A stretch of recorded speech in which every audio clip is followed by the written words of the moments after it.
Hello, this is Rob Lawton again at the piano shop in Bath, in another conversation with Nurry. In this conversation, we will address Rachmaninoff's Etude Opus 39, No. 9 in D major.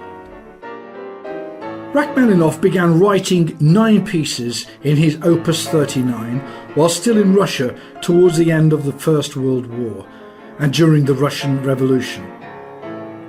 In November 1918, Rachmaninoff and his family sailed to the USA, where his career as a pianist and composer flourished.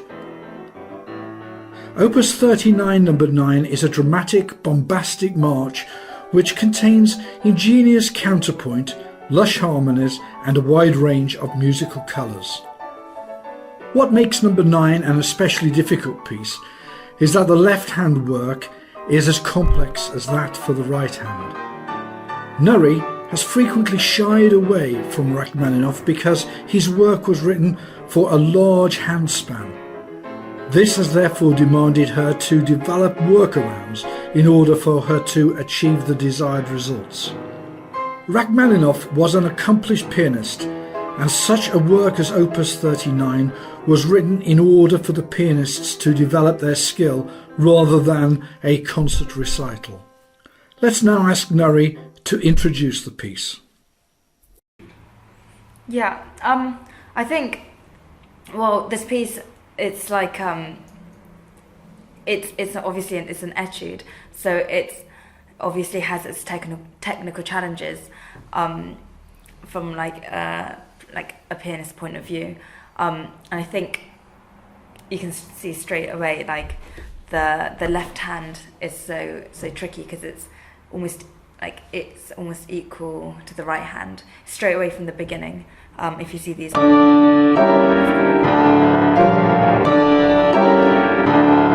the left hand has such dense chords. They're like 5-note chords.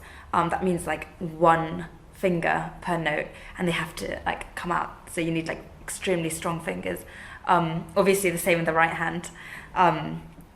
But even in the opening, you have these D octaves that should be like one sound, maybe it's like brighter, and then this chord is like underneath, it has to be like a dense, it's like more like sustained almost. So you have these 2 sounds straight away in the first bar, and it's like it ranges from like, you know, the top of the piano to the base of the piano. So you need to really understand the instrument to deliver those sounds. Nurry, why is this considered to be one of the hardest etudes that he wrote? I think, well, I haven't played all of his etudes, so I don't know exactly, but this is very tricky. I mean, I think it's like to do with how dense it is. There's so many notes, not just in the right hand, but in the left hand, so many, like, the texture is so thick. And then like within that thick texture, you need to like layer the sounds. So for example, even you have the, and then you have these like, these kind of like brassy 3-note chords in the left hand and in the lower right hand, and then in the top you have.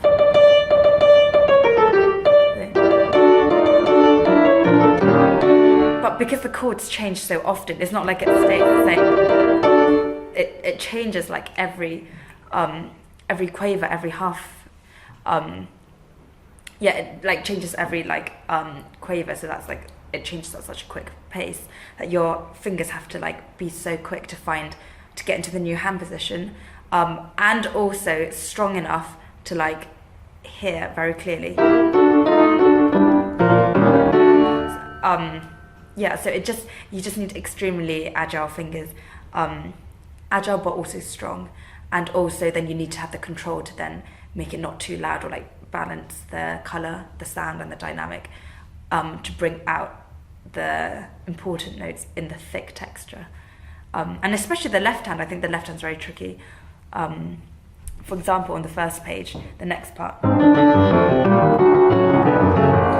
the left hand has these staccatos, but it's like in the lower register of the piano, so it's like the strings are thicker, so it's really hard to like bring out every note, but we need like a little rhythmic like clarity in the left hand. So you need to pick the notes from the keys like right on the surface. Absolutely, you need like sharp fingers. And then you have the middle voice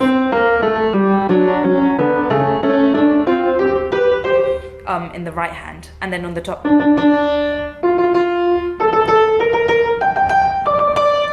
the top layer. So you have all of that, and you need to be able to hear every single part, but also bring out the more important parts. So.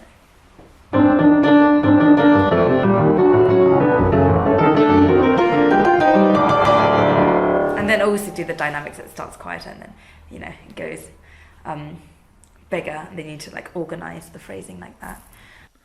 Nurry, you were particularly challenged by this etude as Rachmaninoff has such a large hand span. How have you overcome this difficulty? Yeah, I mean, I think like Rachmaninoff was known to have such like huge hands, and I think like because I've got quite small hands, my range is about 1 octave, and then like if I really stretch it 1 octave and a note, that I can like barely touch. So I think like naturally I kind of stayed away from Rachmaninoff and his music. I was thinking because his hands stretched from like a C to like a G, like over an octave. I just thought his music would be quite tricky to play with such small hands. But I think I just went around. There are parts in this etude that have like quite a large stretch that I can't hold all the notes at the same time. But I found ways to go about it. For example, on the third page, there's a part where the left hand should be playing.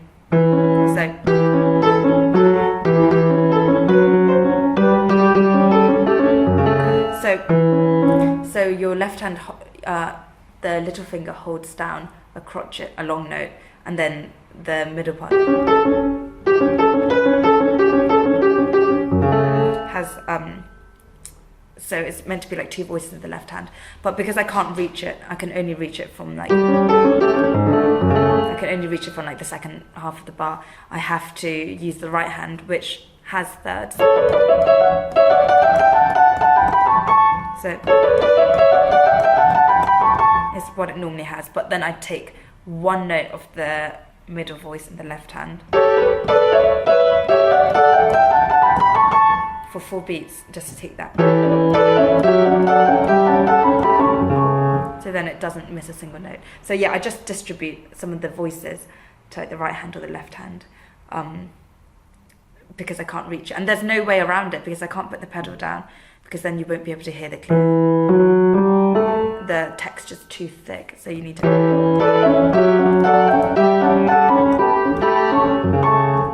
it has to be all from the fingers, and then you can add pedal for like colour, but it has to come from here. Nurry, can you tell us how the left and right hand work is so equally matched? Yeah, I definitely think like I found that the left hand was like extremely challenging in this piece, because I'd say about like a good 90% of or like piano repertoire is like you have the nice melody in the top, and the left hand is it's slightly different. But here in this etude, it's like they're equal. They play like kind of similar parts. Like Rachmaninoff, he really doesn't like make it like easy in the left hand or anything like that. In fact, they're quite like 50-50 evenly distributed. For example, like techniques in like if you have something like this part,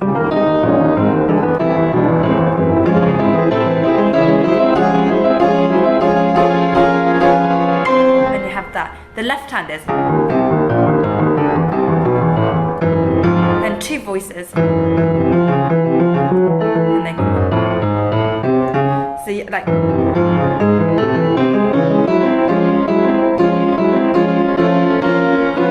as well, the 4th finger and the 3rd, the middle of the chord, it changes, so you need to bring that out. So it's the control and the like strength you need on every single finger is not fine to just sort of like skim over it. You need like every individual finger needs to be like well like adjusted, so you know exactly how loud or like how to bring it out. And because it's, again, like I said, the lower texture of the piano is just so thick that it can get super muddy. So you need to really grip the keys in a certain way, but then not tense up, because you'll lead to injury. So you need to just like relax and then just use like certain techniques. So like your fingertips are strong, but the rest of your arm is like relaxed, so then you can bounce, and you can play it in a fast speed. And then the right hand, again, 2 voices, and then the top, and then so again you hold one, and then the middle is like short, and as chords.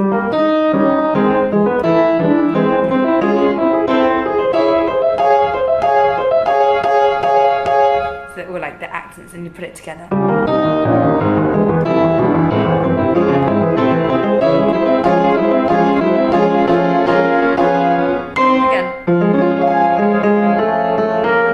there's only 4 fingers and 3rd fingers in the left hand that bring like the tune out. Can you talk to us about the texture of the music? Yeah, so the texture of the music's like very dense. It always just has these like moving parts, and so you have to sort of bring out certain parts. Like it has to be different, basically. So level 1 is when you play all the notes, and you have to hear them all. You have to hear all the different voices and all the notes like in the chord, and then the next level is to like make them different. So it's not coming at you in like one dense like sound, but you can like pick out different sounds from there. For example, there's a bit here you have like, so you have like just an A, and then you have, so the 4th note it changes, so you have to bring it out. And maybe you'll make this, you can hold it like slightly longer, or like do something with the length of the note that makes it sound different to like the inside bit in the right hand, which is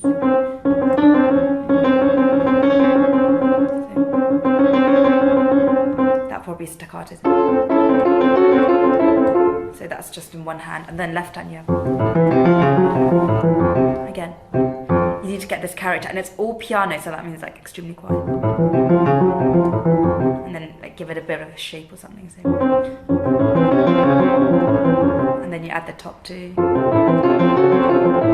and then so you just like change straight away as well. But here's the texture is like, it's very quiet and it seems very simple, but there's so many layers within that that you have to like think about and work out with both hands. Nurry, would this particular etude ever be performed at a concert at the time it was written? Yeah, I think like with etudes, I think like they sort of evolved a lot like throughout time. So like, back when it was sort of Czerny, it was very much like kind of scalic, like I don't know, like everything's very, you can like hear these kind of like scale exercises, perhaps a little bit like more dull, a bit boring, just very, all like kind of very technical, and it's very obviously technically it's very obvious they're like practicing like thirds or like scales and things. But then I guess as like time went on, starting from like Chopin etudes and went through the Romantic era, I feel like the composers like stretched etudes and studies to the extreme. So they were like whole pieces, even Chopin etudes. That's very different to like, it's they added like dynamics, like bigger dynamics, and like a whole, they kind of made it into like little pieces.